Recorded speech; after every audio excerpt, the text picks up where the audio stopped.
We are finishing now. Order. Just 2 minutes. Just been declared.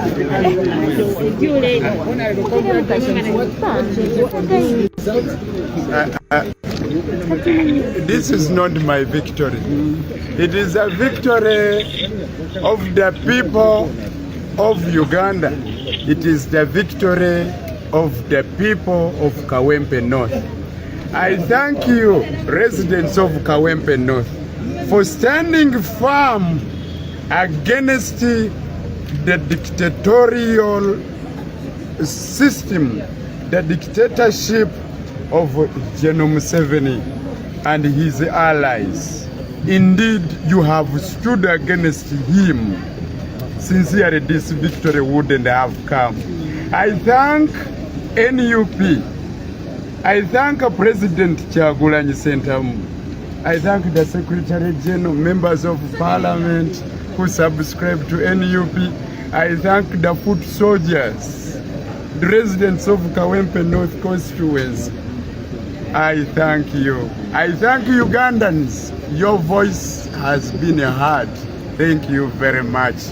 Yes. Let us work towards enhancement of democracy in Uganda.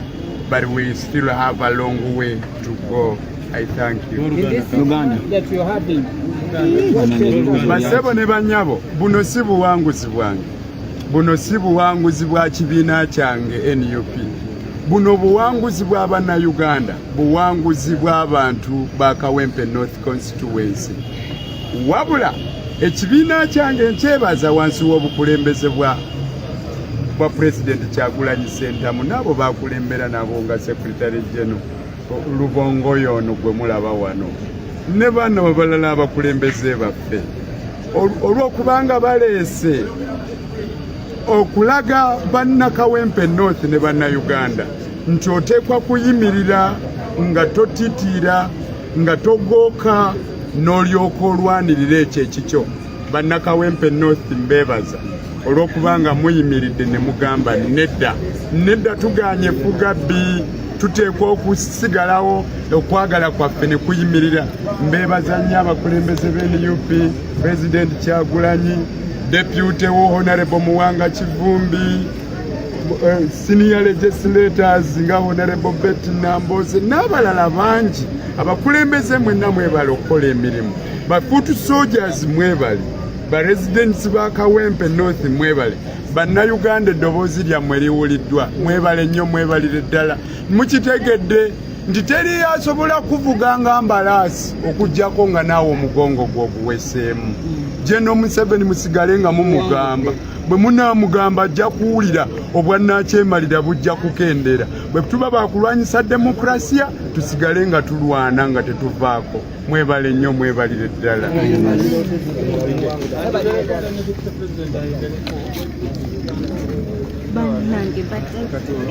What does this mean?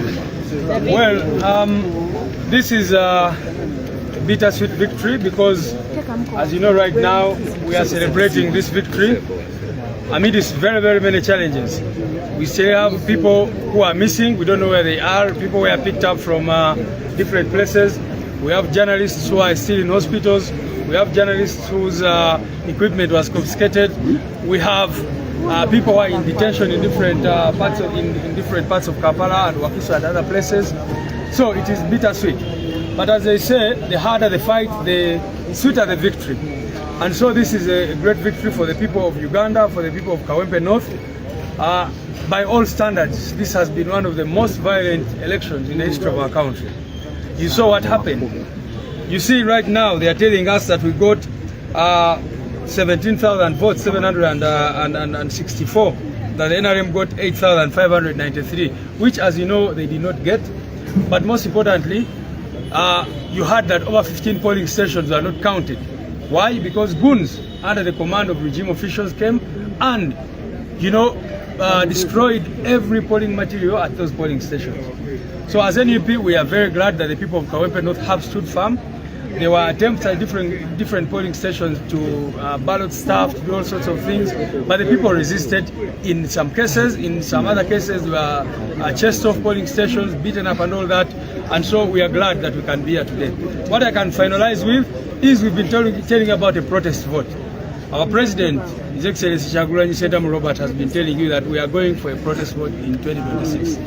And he told you that the protest vote begins in Kawempe. This is the meaning of a protest vote.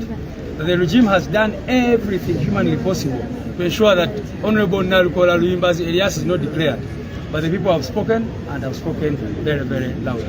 I thank you very much.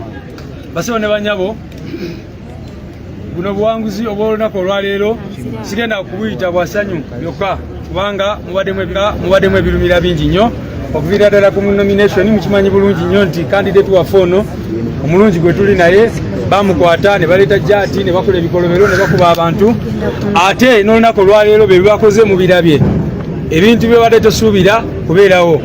Nze nsuubira kano akalulu kabadde mu bululu obusingamu emivuyo mu history y'eggwanga lyaffe.